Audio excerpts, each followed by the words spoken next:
नमस्कार दोस्तों, पूजा इंस्टीट्यूट में आपका स्वागत है।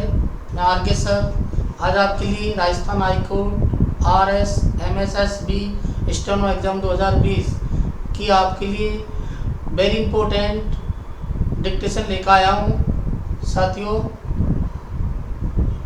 और यदि आप इस चैनल पर नए हो तो उसको सब्सक्राइब करो और शेयर करो, कमेंट जरूर करना। रेडी हो आप? Start. Sir, it is now more than 6 weeks since the finance bill was presented to the House along with the budget for 2004-5 government's policies as reflected in the proposals have been very fully discussed in both houses of parliament. In my reply to the general debate, I had explained the broad economic and social objective implications of these proposals have also been furnished to honorable members.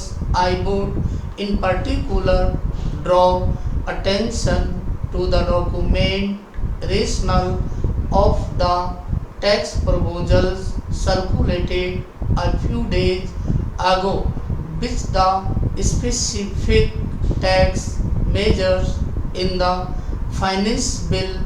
It is not therefore necessary for me now to go again into the economic basis of the budget. Para. The tax proposals have evoked a considerable amount of active and well-informed interest and perhaps also active resistance among certain sections not only in this house but also outside. In the interest concerned have made specific representations to government. This wide discussion that has taken place has been very useful and has helped us to formulate certain amendment to streamline the proposals in the finance bill to give a measure of relief where it was deserving and to remove some unintended hardship and unorganized para. The official amendment that have been tabled are as a result of this process. I place them before the House in the hope that the provisions of the finance bill as modified by these amendments will serve to implement more effectively the basic objectives of the budget, namely growth with social justice, and I shall confine my remarks in the main to explaining how the amendment proposed fit into the overall rationale of the provisions in the finance bill. Para.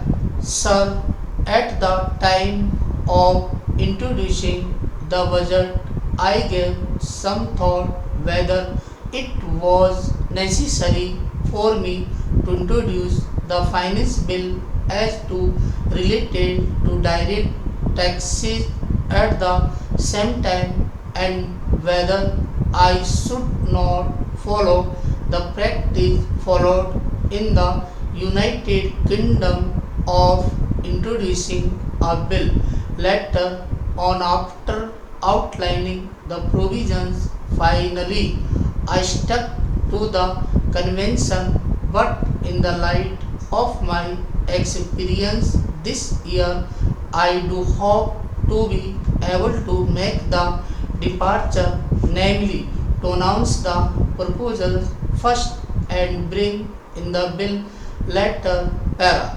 The structure of personal taxation in the finance bill is a considerably simplified one. The main changes introduced in this year's budget aim at simplification if the rate structure of income groups from the burden of compulsory deposits, moderating and readjusting the exceedance of tax consistently with the interest or revenue, and introducing the advantage to tax saving in mobilizing greater private saving in the middle and higher economic groups.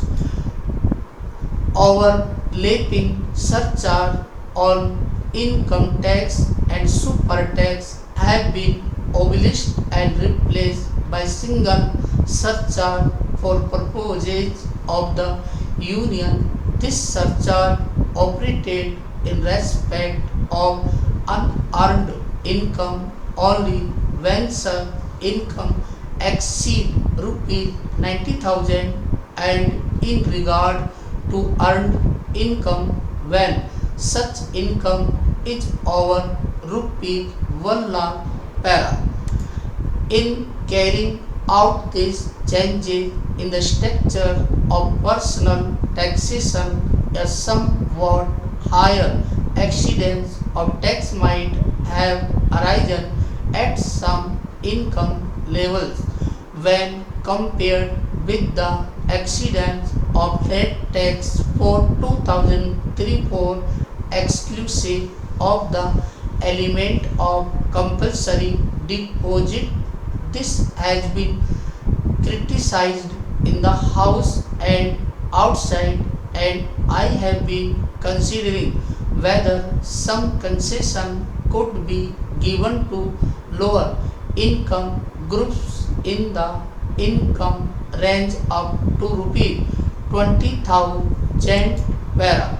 The effect of these changes on married individuals with more than one child, which is the most important category of assets, will be to lower the tax payable on earned as well as unearned income as compared to 2003-4 rates, excluding the compulsory deposit at all levels of income up to rupees 8,500. On incomes above this level, there will be a reduction except at a few points where the tax payable now will be slightly higher, but in no case exceeding 1/5 of 1% of the total income, and this concession will provide a measure of further relief of these income groups para. The annuity deposit scheme of taxation is an important instrument for mobilizing private saving and to counter inflationary trends. The provision relating to the scheme have already been fully explained, and I need not go into them again. I would therefore confine myself to the changes that are proposed to be made. I had already exceeded in my reply to the general discussion in Lok Sabha that the deposit is proposed to be made optional in the case of persons who are more than 70 years of age. Such persons under the amendment may exercise the option not to make the deposit in the first year of assessment, full stop.